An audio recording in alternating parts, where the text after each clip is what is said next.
I'm repping that BMT. No matter where I go, no matter where I be.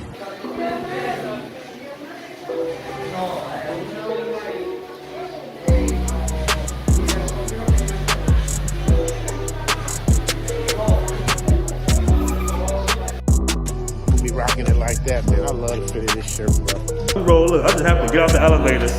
Look at it, look at it. The BMT shirt on. You know, we representing all the way in Thailand, man.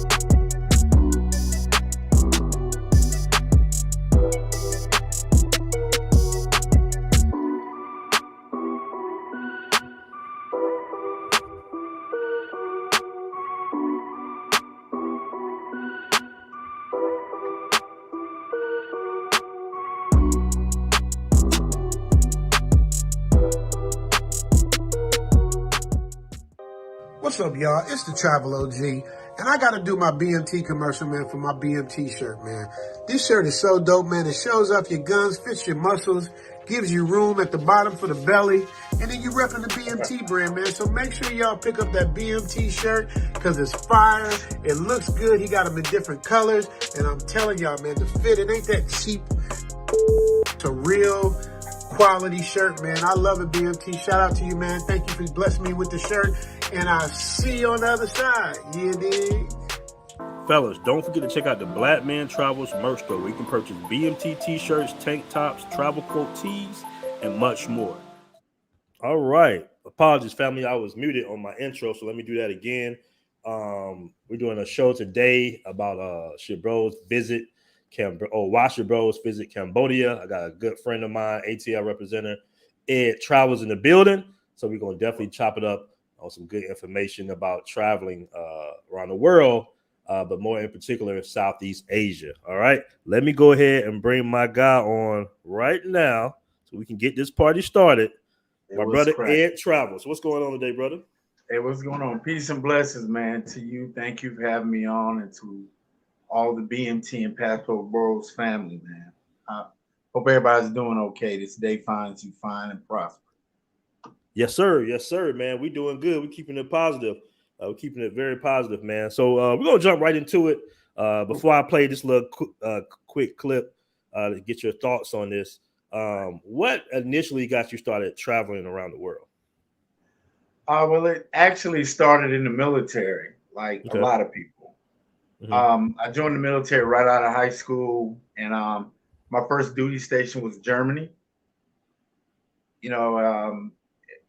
Germany, and then back to Fort Bragg, North Carolina.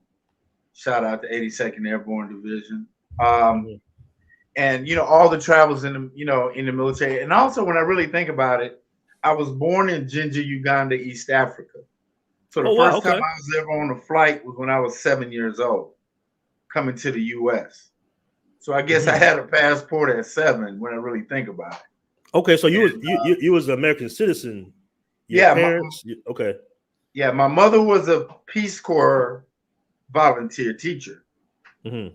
And she married my father, who was Ugandan. And because of, if everybody knows about Idi Amin, my family was involved in his administration, right? So when Idi Amin was overthrown, we had to bounce. So my mom brought us back. My mom, my dad, my sister, we all moved to the U.S. So yeah, to answer your question, I've been traveling ever since I was little, but the military gave me that bug, especially being in Europe. You know what I mean? Because I was in Germany. So the morale, welfare, and recreation department used to have like a weekend tour for $50, $60. You go to London and Amsterdam, whatever. So that's where it started for me. Okay, and to go back real quick to the Idi Amin situation, do you remember those days? Do you remember the temperature and everything? Yeah, I mean, if you keep in mind this is from the minds of a 7-year-old, because in my house it was a multilingual house. My mom spoke English and Swahili. My dad spoke English. He went to college in Canada. So we spoke English, Swahili, and then Lugisu and Bugisu, which is two different dialects of Swahili. So, I remember quite a bit, man. I mean, seeing the government trucks come get your neighbor and you don't see him again. I definitely, I didn't quite comprehend it. Just like having one TV channel, one radio channel. We went of all places to Alabama when I got here, and it was more like, man, bro, the first time I walked into a grocery store, I was like, man, look at all this food. Right.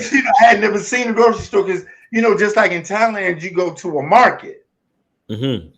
Yeah, so we didn't have that. You're talking 1977. So, TV, malls, movie theaters, stores. I had never seen any of that. So it was huge culture shock.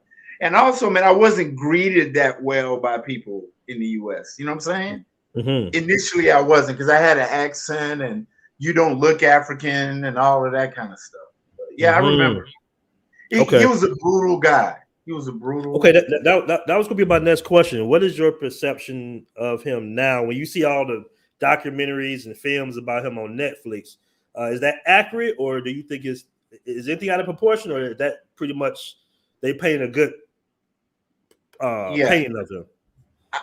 I don't think you could have a truly accurate depiction of Idi Amin that would be even R-rated. You know what I'm saying? Due to the brutality that he did. A lot of people don't realize that Idi Amin was a very nationalist guy. He was a brutal dictator, psychopath, but he kicked all the foreigners out. Out of Uganda. He said, hey, look, man, this is our country. We're going to run it. We're going to do this. But however, when he did that, the Ugandans had always been the workers. They had never been the business owners. So, when you kick the Indians out, it was a British colony. You kick the Brits out and you kick the Indians out who own and run and manage these stores and turn it over to the worker. He doesn't know how to do the business side of it. Facts. So that ended up destroying the Ugandan economy. And then Uganda was very tribal. So even if you were in the military, you weren't in Idi Amin's good graces. Yeah, you could die at any moment, bro. You could die at any moment. And back to your question, if you watch, say, like The Last King of Scotland, right? Right. Ain't no white dude smash Idi Amin's wife, man. That is 100% Hollywood. That's a much cleaner version. The raid at Entebbe when Mossad and all them came in to get the Jewish hostages, that was very, very accurate. And Idi Amin had a lot of Saudi support. That's where he went and ended up dying in exile. And even the guy that took over for him, Nelson Obote, who overthrew him, wasn't nearly at the scale of Idi Amin, but there's a lot of corruption, nepotism, all of that kind of stuff. So he was so those documentaries and the documentaries more so are more accurate. But like the major movies is always Hollywood in there. Okay, and so when you say that your family worked within his government, Yeah. Did y'all have to leave? Like was y'all like racing against people coming for y'all? Yeah. So everybody in his government had to go, or they would have been basically murdered. Yeah, my uncle was in the military. He was in good standing. And it was actually my grandfather who was like a provincial governor for Idi Amin. Mm-hmm. And he had passed away. And I can distinctly remember coming home from school and everything in the house was sold. Beds, pots, pans, TV. And I'm looking at my mom like, hey, what's happening? And she's like, be quiet. We got to bounce. And getting into my uncle's car, me, my dad, my sister, my mom, and we got to the border crossing. I want to say it was at Kitale.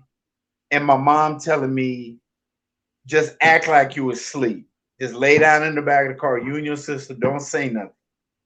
And then she took all of our money, all of that stuff, and put it in my pockets, because I was 7, and told us to sleep. So when they searched the car and they searched her, because I later on found out that her and my dad got like a tourist visa.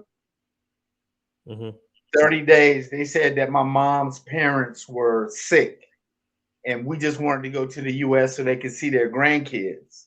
So if you were leaving with large amounts of money, they were going to stop you. You feel me? They were going to, so they put the money on me, searched the car, searched my mom, all of that. And then we crossed into Kenya.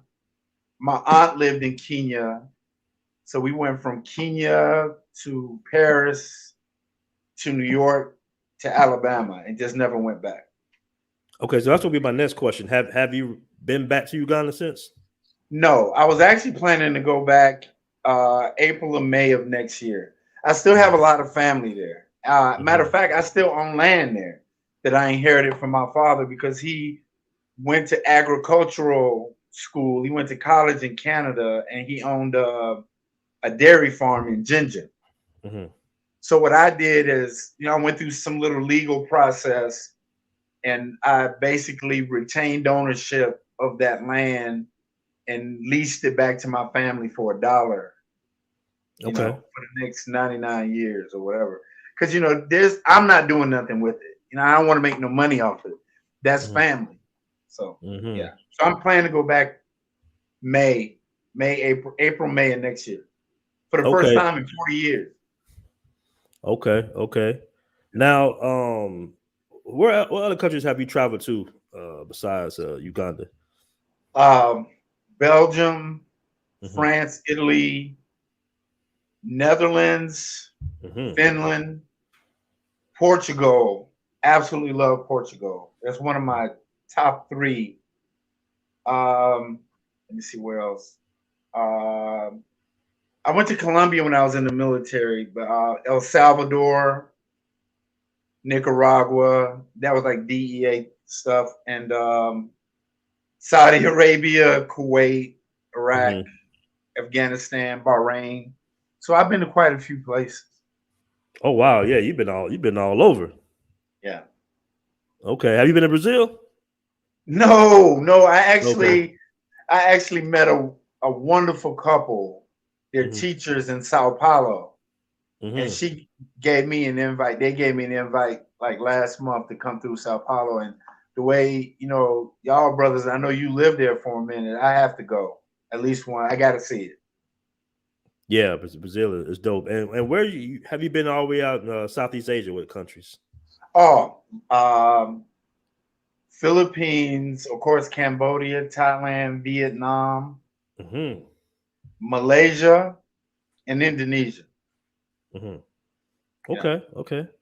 So let me ask you this: you've been all over. What are in your opinion, from your personal experiences, what would be your top 5 countries? And when I say that, I mean pretty much to live in and to relocate in. Okay.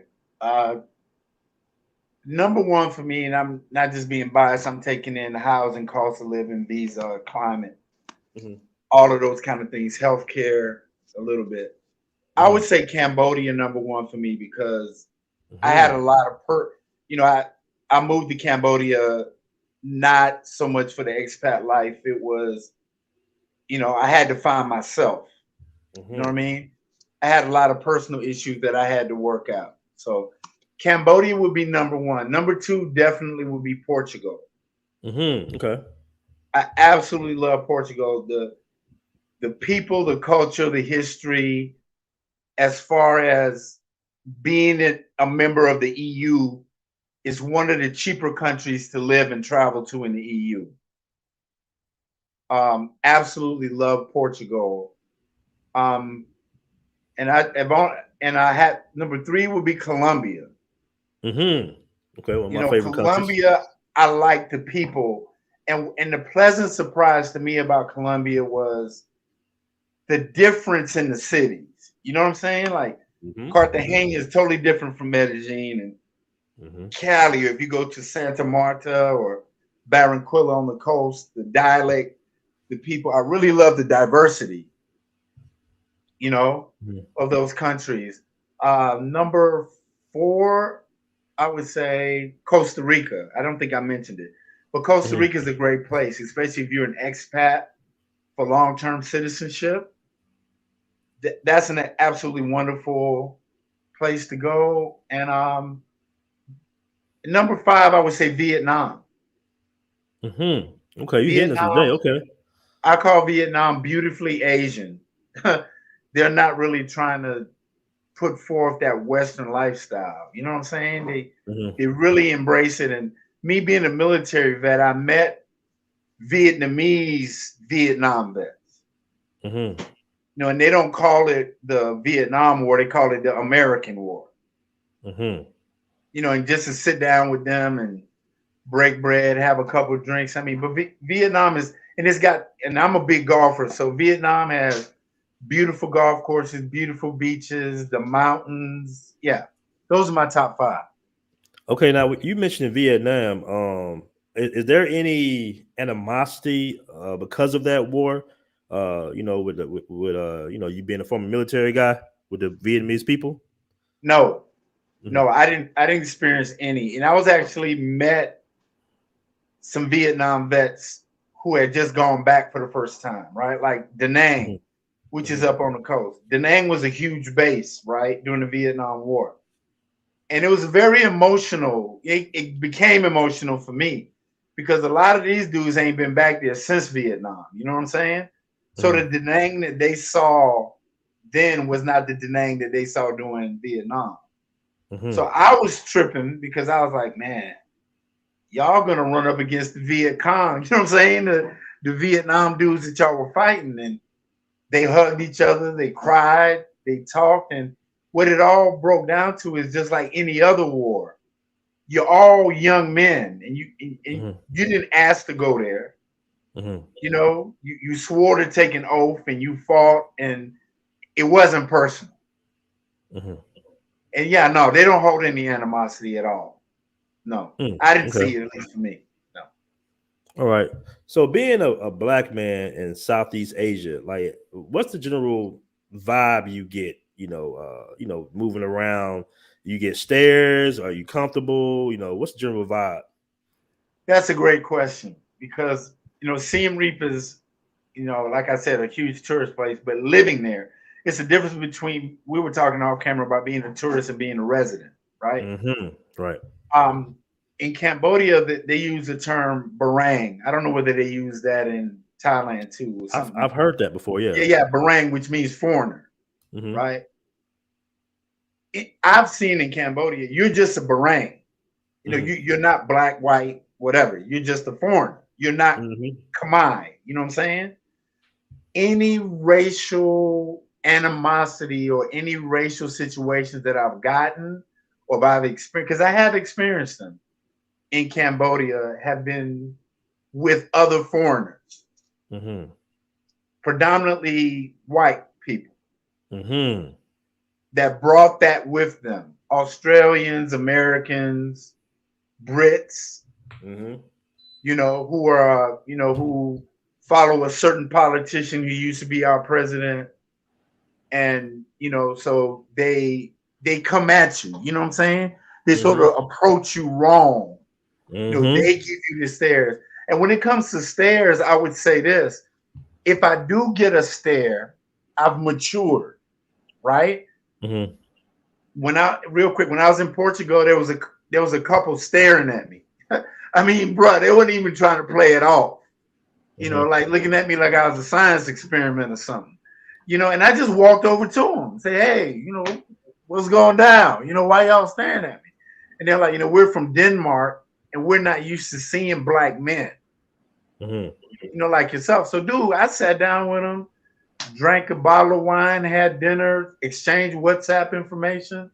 So maybe sometimes when they stare at you, they're just curious because they've never seen you. And it's imperative on you not to bring you, because black people can bring their racial baggage as well. You're right. You're absolutely right. Yeah. So everything that happens to you in that country ain't just because you're black. It's probably because you're foreign. So as far as Cambodia goes and Southeast Asia, no, I haven't really run into anything that I would say was strictly based. I know it happens also when it comes to race. You live in town, you're right next door to me. So it's hot most of the year, all year round, except for the rainy season in Mike. But when I got to Cambodia, these women in Cambodia, bro, I'm talking it's 98 degrees. And she's outside with long sleeves on, gloves, flip-flops with shoes on, a big hat. Big hat. And I said, what's this about? She said, I don't want my skin to get dark. Yep. So they're really cognizant about that. Yeah. I hope I answered. Yeah. So no. That's very true. I see it here as well. Because Thai people, for the most part, I mean, they come in different, of course, different hues. But you got some that's pretty much our complexion too. Yeah. So you have that melanated population out here, which was shocking to me because I had no idea. Like I had no idea there was actually dark-skinned Asians, like darker than us. This was truly, I went through a culture shock when I first went to Brazil. Because I had been traveling for a little while. When I got here and I had a base, I had some friends already here. That kind of helped me adjust, but I still wasn't prepared for how different it was out here. Like you mentioned that you can't take some of your racial baggage overseas because I guess Europeans and maybe some even Asians, they don't have like a space thing. In America, we give each other space, right? Oh, yeah, they have none. Yeah, like so here, you might get a guy that might just come up to you and like rub up against you. You'd be like, you expect him to say, hey, bro, excuse me or something, right?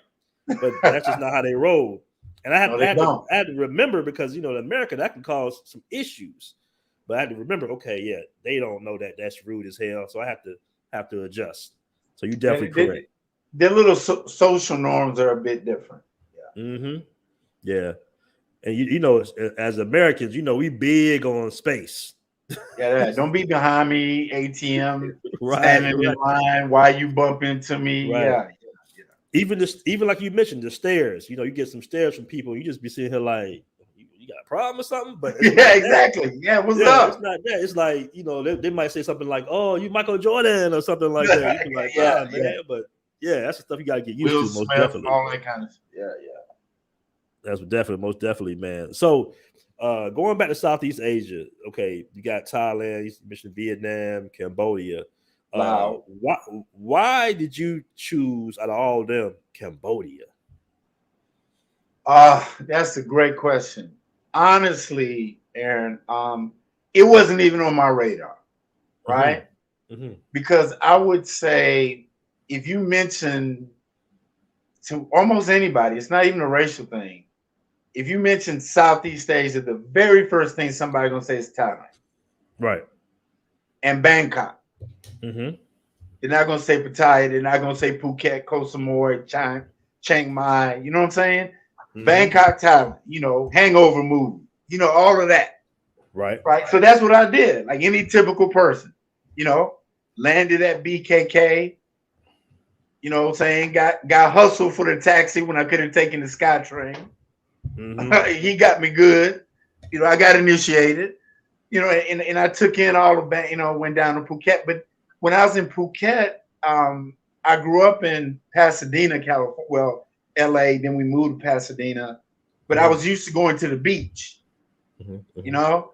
So Phuket had that for me, you know, Patron, Kamala, all those beaches down there. And I was actually had met with a guy, a British guy who owned some apartments, and I was about to sign the lease. But the day, this is why I say it was the universe. The day that I went to go sign the lease, there was like a leak or something at the apartment. And he said, hey man, don't sign the lease today. Come back in a week while I get, you know, all of these stuff on this little gig list fixed. So I was like kind of tired of being on that Bangalore Road area, you know what I mean? In Patron, you know how crazy that gets. I was burned out. So I just happened to get on my computer and the Air Asia pop-up came up and they had Angkor Wat, $70-some round trip to Siem Reap. I said, cool. You know, I got a week to burn. So I just booked 6 days or whatever. And when I landed there in Cambodia, instantly, man, you know, like you get a feeling about a place when you first get there. Like when I first landed in Manila, I didn't like it. I just didn't like it. You know, it was too busy. Same thing with New Delhi. India was just intimidating. But I felt instantly comfortable in Siem Reap.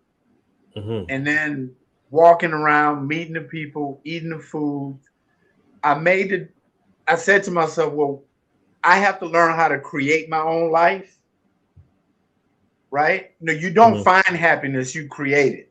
In my opinion. All these people say I'm trying to find happiness. No, man, you create that life for yourself. And I started seeing like, how much is rent here? And the guy said, hey man, you can get a 1-bedroom for $75 a month. I'm like, what? That was gonna be my next question, the cost of living, but we'll go ahead. Yeah, $75. And finally I just said, you know what? I gotta get this shot. So I was like, $75 a month. Oh yeah, you gotta figure it out. Yeah. So I ended up actually paying an extra $25 a month because it had aircon, but it didn't have hot water. It didn't have a refrigerator. It didn't have a stove. Things that I took for granted it was gonna have. You know what I'm saying? So I ended up having to buy one of those one-eye little stoves and a frying pan, and I had to go get ice every day for 25 cents. But immediately it gave me a peace of mind. I felt like I could really build there. And then with it being their unit, another reason is Cambodia is a dual currency country. A lot of people might not know that. It's both the US dollar and the Cambodian riel. Riel, R-I-E-L, right? The Cambodian riel. So to make it really, really easy, it never fluctuates, right? That exchange rate is $1 equals 4,000 Cambodian riel. Never fluctuates. 41 maybe. That's all I've ever seen in 4 years. So basically, 1,000 riel is 25 cents. You know, you don't have to be a mathematician. So I love that the ATMs give you dollars back. You can spend dollars and riel. You know, the smaller local purchases, you use riel. The larger purchases, you can use dollars. But Cambodia just gave me a sense of peace. And it was centrally located in Southeast Asia. Thailand on this side, Vietnam on this side. You know, it had the coast down in Sihanoukville, had the mountains up in Kampot. So I just decided to give it a shot, man, and I don't regret it. Okay. And is there like a beach area in Cambodia, or is it landlocked? Yeah, and I'll go over that real quick. The capital is Phnom Penh. Phnom Penh is the capital. And then if you travel about by road, 5.5, 6 hours north is Siem Reap. Where I live. That's where Angkor Wat, all the temples are. On a little bit south of Phnom Penh is another medium-sized city called Kampot. Kampot has a little beach area in a river called Kep. And then if you go like another hour further south, you got Sihanoukville, which is named after their king, Sihanouk. Sihanoukville. And off the coast of Sihanoukville, you have Koh Rong. You know, that's the islands. The beach is white sand, blue water, snorkeling, diving, all of that. So yeah, it has beach. It definitely does. Because if you look at the map of Southeast Asia, Thailand has the Gulf of Thailand, and then you got like the South China Sea all around Vietnam. So yeah, Cambodia has a coast.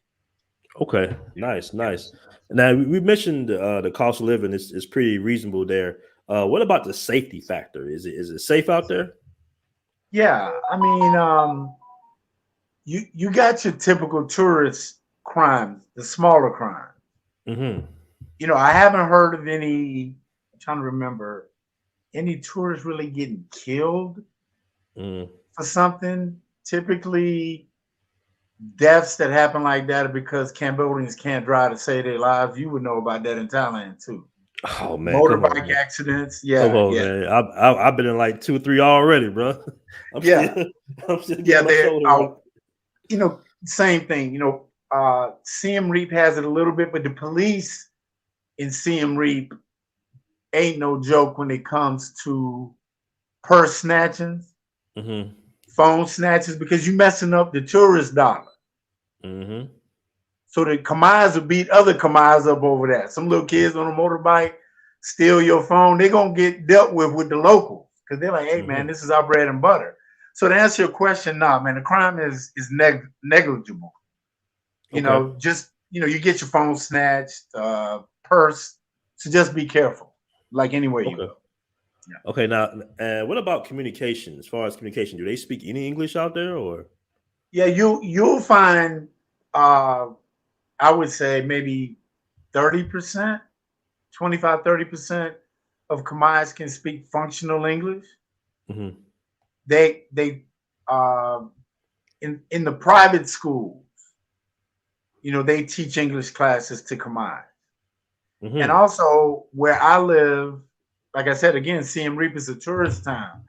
So if you're a vendor and you own a store or business, it kind of behooves you to speak English or have somebody that does. Yeah, so they speak English. You can find English speaking. Yeah, because Khmer is not an easy language to learn, especially if you're just there on vacation. It ain't worth your time to learn.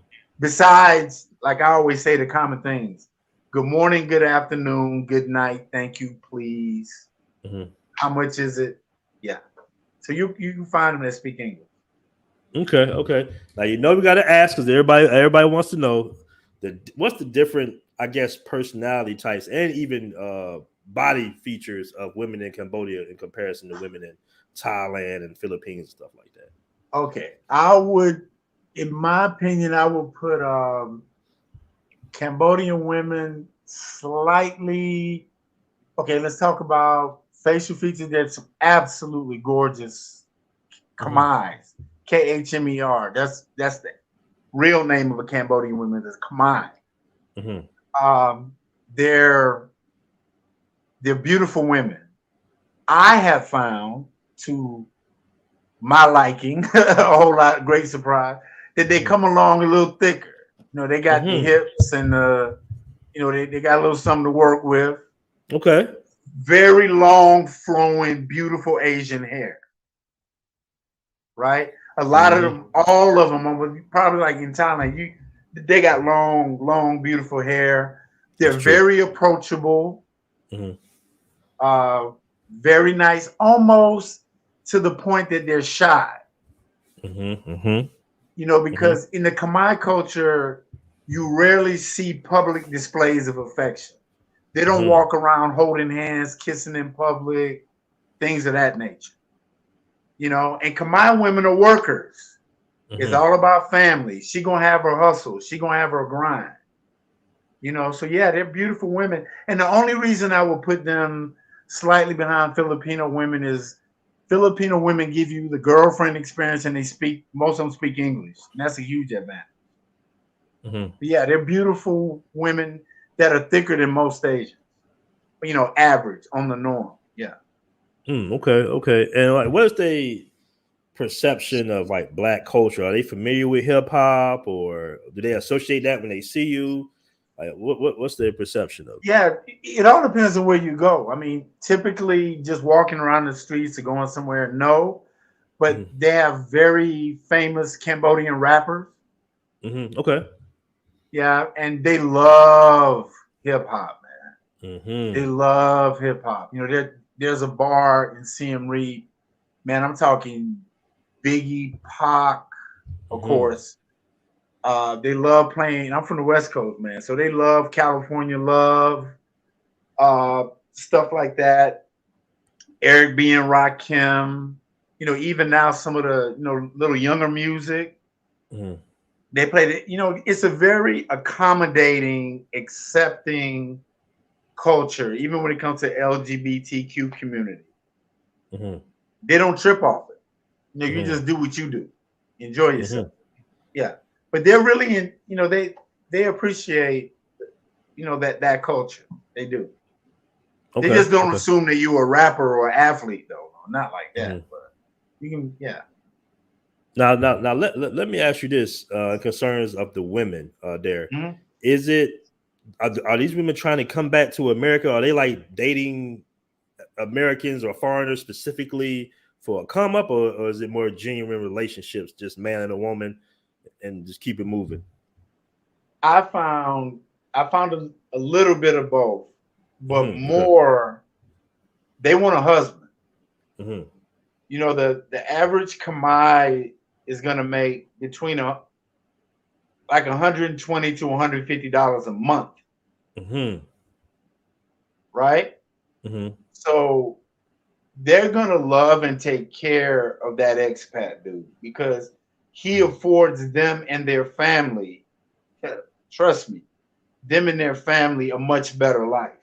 You know, so she's going to, they're going to be with you. They want that because they want to live a higher standard of living. You know, you've got the middle class to the upper middle class Khmer women who are going to gravitate towards white foreign. Okay. They want the Brits, the Australians, the South Africans. You know, because there's an emerging middle class in Cambodia. So she wants to drive the little Range Rover, the little SUV. She wants to live in a nice crib. You know what I mean? She wants her kids to go to private school, piano lessons, But the average Khmer woman is very open. But you got to marry the whole family, basically. Okay. Yeah, you do. Okay. You do. All right. I got a question here. I want to give a shout out to GC-LA with the $10 super chat, the first super chat of the day. I appreciate that. He says, what city, country would you recommend for the first time Black man solo traveler? Wow. That's kind of hard because everybody's so individual. I guess it would be okay. I'm thinking of a lot of factors really, really quick. I would sit back and I would suggest, because this is my new country I've fallen in love with, I would say Colombia. And I would specifically say Medellin. And I would say that because if you're coming from the U.S., which I'm just assuming, you're coming from the U.S., it's a shorter flight. So you're not doing, on your first trip, an 18-hour, 24-hour joint to Southeast Asia. Right? Unless you want to. Spanish, you can pick up a little easier. So you can get your feet wet. Colombia, Costa Rica, maybe, Panama. But if you're more adventurous, Thailand. Let Thailand, Bangkok, Pattaya be your first entrance into Southeast Asia, and you'll get a really, really good feel for the people, the music, the food, all of that. So I would say either Colombia or Thailand, depending on where you want to go. And my third would be Portugal. Portugal is amazing. Just absolutely amazing country. Okay. I got another question here by Superstar Jones. Do me a favor, guys. Make sure you hit that like button when you come in the room. We appreciate Ed Travel spending some time with us, giving us this good information. He asked, how is the infrastructure compared to the Philippines? Well, when it comes to Cambodia is really growing, really, really fast, and Mm-hmm. there's going to be a Ford assembly company outside Phnom Penh.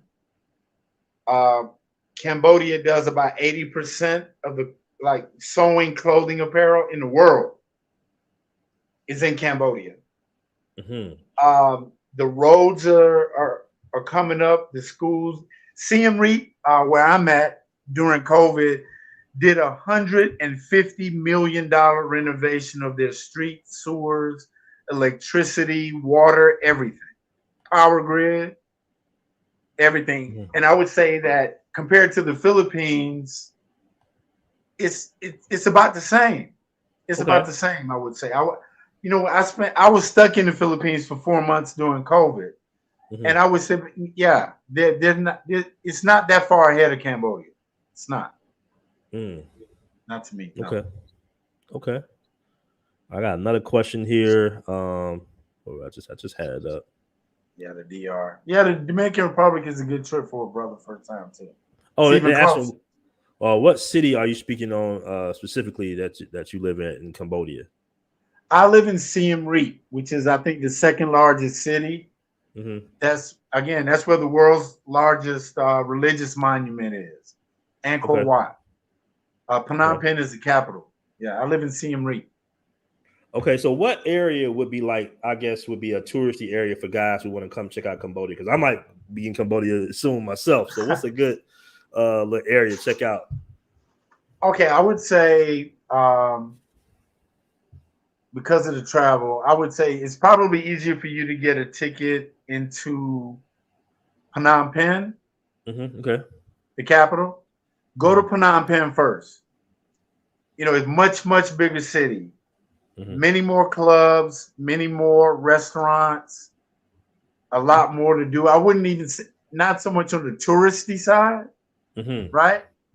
But you can go to the clubs, restaurants, events that are going on, microbreweries, craft beer is big there. Mm-hmm.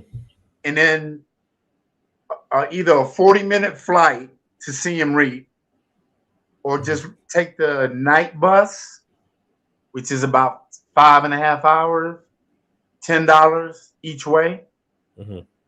down to Siem Reap for like no more than 3 days, I would say. Well, usually at least three Mm-hmm. days. Mm-hmm. And go to Siem Reap next.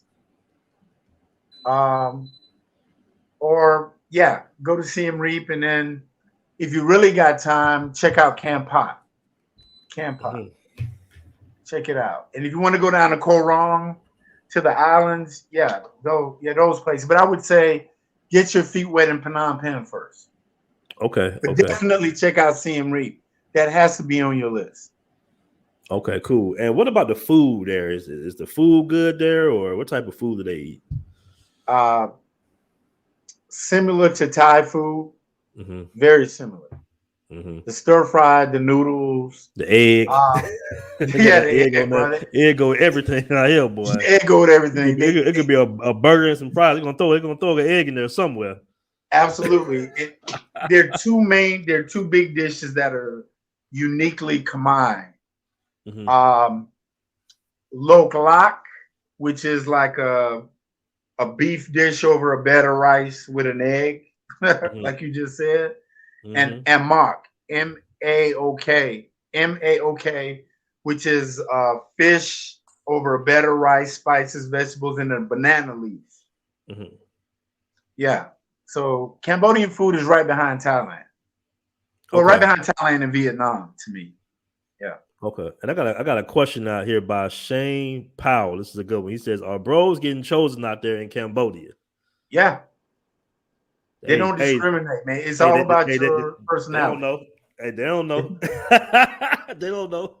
Hey, bro, go over the one thing that I'll tell you this. The one big turnoff Mm-hmm. to okay, I'm keeping it PG is the bar girl's gonna feel you no matter what because it's about the money, right? Mm-hmm. So we all know that.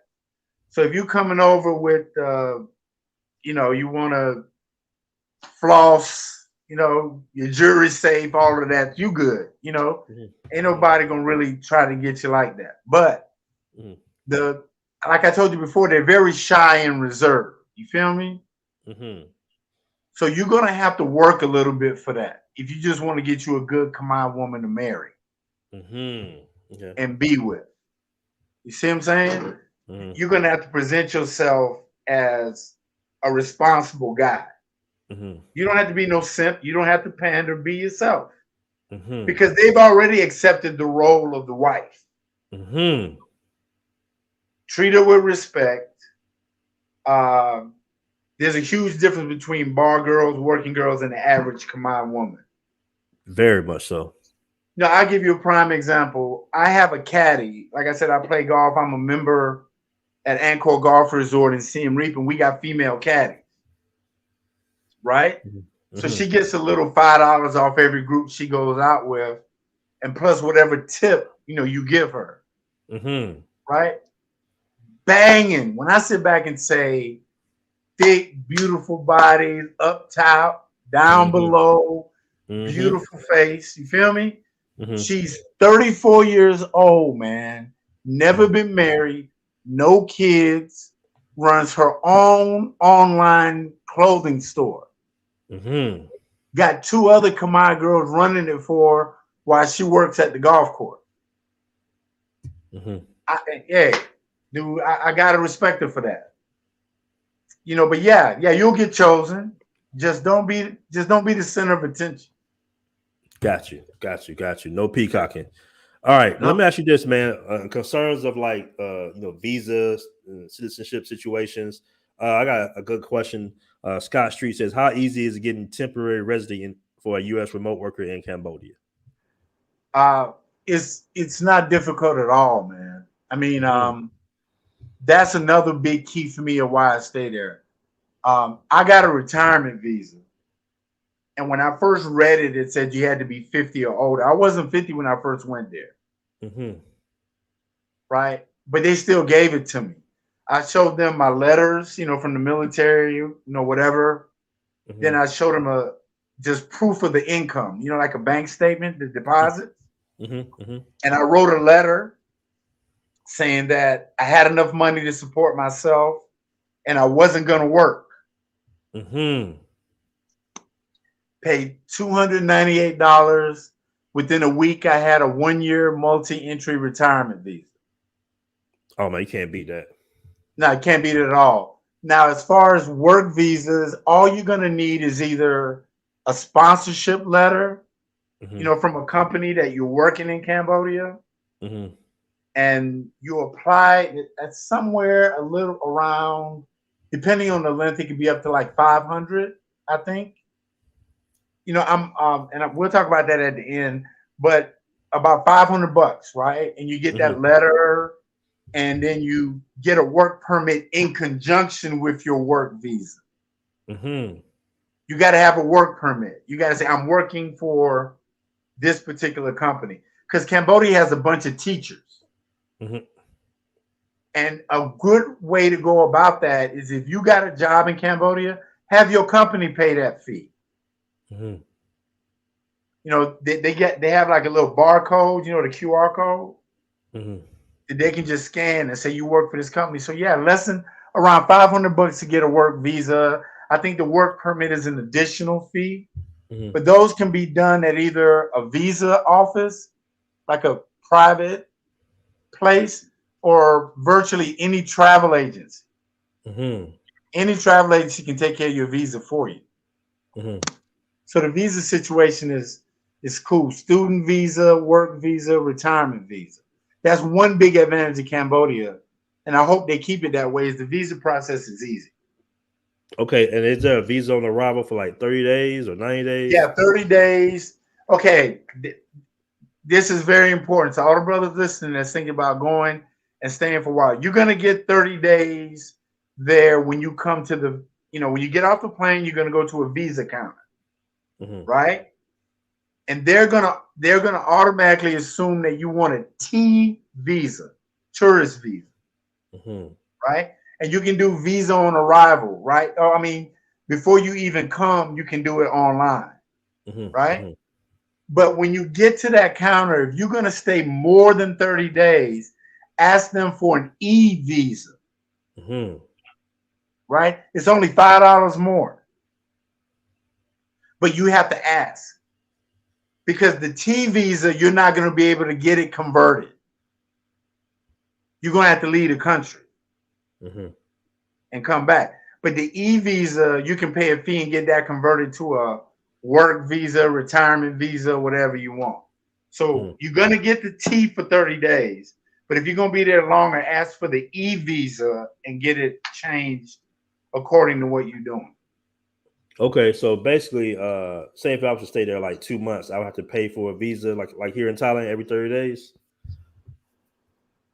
Yeah, you'd have to reapply, but right now I don't think they give you an extension on the T visa. I'm not sure. Let me write that down and I'll get back to you. I don't think they give extensions on the tourist visa. You got to have that E visa, which allows you to stay there longer, and you can convert it to a different type. So you don't have to do the every 30-day thing. Okay. Yeah, it might be like 60 days, 90 days with the E visa. But you don't have to do 30 days. It cuts out the border runs. But let me find out for sure. And I'll email you, Aaron, so that you can pass it on, on the platform. Okay, excellent. And as far as citizenship, is it easy to obtain citizenship there, like dual citizenship in Cambodia? 7 years. Okay, 7 years. Yeah, 7 years you live there. Just like, Thailand got so many different changes in y'all land ownership. It's unbelievable. Oh yeah. It does. And the Philippines to me was really a pain in the behind as far as visas went also. But in Cambodia it's pretty clear. That Khmer has to be 51% owned. You can't own land as a foreigner. Right? Like if you get a condo or an apartment on anything but the first floor. No, like the second floor, you can own that condo. Okay. But I've been there 4 years. Another 3 years, I can get like a residence card, and I can apply for dual citizenship in Cambodia. So 7 years is the magic number. Nice. Now, how is shout out to Michael Booker? He asks, how is the healthcare in Cambodia? This is near and dear to my heart because the reason I'm back in Atlanta without telling all my business is that I had a very serious medical issue, right? And since I'm 100% disabled vet, it just made sense for me to come back and go to the VA for free. But in Cambodia, the care is above average for Southeast Asia, nowhere near as good as Thailand, right? Because I think a lot of people realize how good the healthcare in Thailand is. But in Phnom Penh, Royal Phnom Penh Hospital, they got a Royal Phnom Penh in Cambodia, in Siem Reap. Now, let me just break down the levels real quick, right? If you got something minor, right?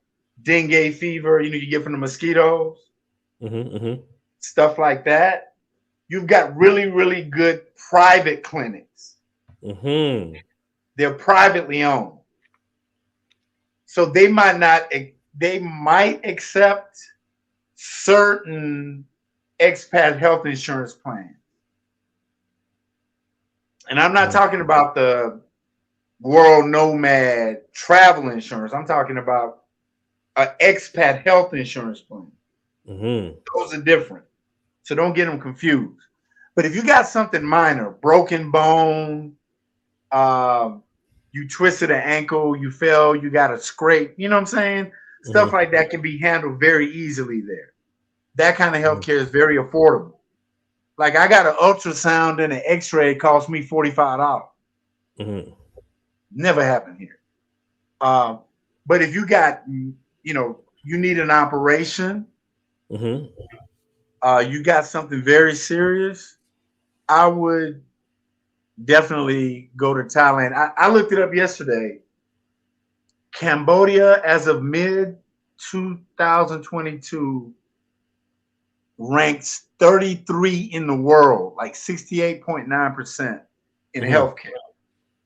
Okay. It's not at the very bottom, but it's above average. Okay. But I would say get some expat health insurance, but you got to really be careful because it kind of let me down. I'm going to share that experience about the health insurance. But it's okay. Yeah. Okay, and we're gonna go ahead and wrap it up, man. We've been here for an hour. I don't want to hold you too much longer. I like to keep the interviews, short and sweet. Sure. But one quick question from another guy. He asked, do Cambodian women date with the intention of marriage? Yes. The average Khmer woman is going to date with the intention of marriage. She understands the game. She understands the process. My girl in Cambodia got angry at me for washing the dishes. Tell him something. Tell him something. Washing the dishes, washing the clothes, sweeping, cleaning the house. Nah, and her adult daughters, they right in line. This is what you do for your man. So they're looking for a husband. They're looking for a husband. And in my estimation, they make good wives as well. That's all on you. But they're looking for a husband to answer your question. It's funny, man, because the women, I guess the women don't, here in Thailand, they don't believe that I can know how to clean for some reason. Exactly. It just be like, you didn't clean this. What woman cleaned this apartment? I'm like, I cleaned it. It was like, nah, you didn't clean this. This cleaned too good. Woman cleans your apartment. Even when I try to grab a broom or something, they just look at me like, what are you doing? It was like, I had one, what she had said? She was like, let me see if you know how to sweep. I'm like, you want to see if I know how to sweep? Because I picked up the broom. And I just started sweeping, like playing around with it. I'm like, okay, I'm start sweeping. But she snatched that broom out my hand. So that's not how you sweep. Let me show you. Man, she gets angry, bro. Nah. Bro, she cleaned this apartment top to bottom. Had stuff all on her face. Like she just all in the shower, stomping on the mop, just feet all out. She just cleaning. And I'm sitting here like looking, I'm like, wow, man, like this is, it's heaven. Yeah, it really is, man. They really do know how to take care of their man out here. And man, these women better be careful, man. They better be careful. Hey, I try to tell them, and I love my sisters, but I'm like, yo, don't let nobody come and just snatch our man away now. Because that's man, a brother gonna go where he find peace, love, and acceptance and respect. Yep. And if you're not gonna give him that, then I'm just glad to see brothers exercising their option. Facts. That's facts, man. That is facts, bro. Well, man, that's a good interview, man. I appreciate you coming on. It's been a long time. I've been waiting for you to come on, man, because when you was telling me about Cambodia, I was like, Cambodia, just. Yeah. And I want to tell all the brothers too, because I get asked so many questions. I would say within the next 30 days, I'm gonna have an ebook. Okay. That's gonna give you. I mean, it's not gonna be long and drawn out. It's gonna be all the things that we talked about here, but more in detail. So you have a roadmap, so you can be informed. Because knowledge is power, then you'll be able to make that decision yourself. But don't become an expat in any country you haven't spent time in. Facts. Very good facts, man. Because you will learn a lot of things the hard way. Trust me. You can't do that on a week-long vacation. Facts. But man, once again, bro, appreciate you coming on the show, man. Great interview. All right, salute to you and all the Passport bros. Be safe out there. Peace.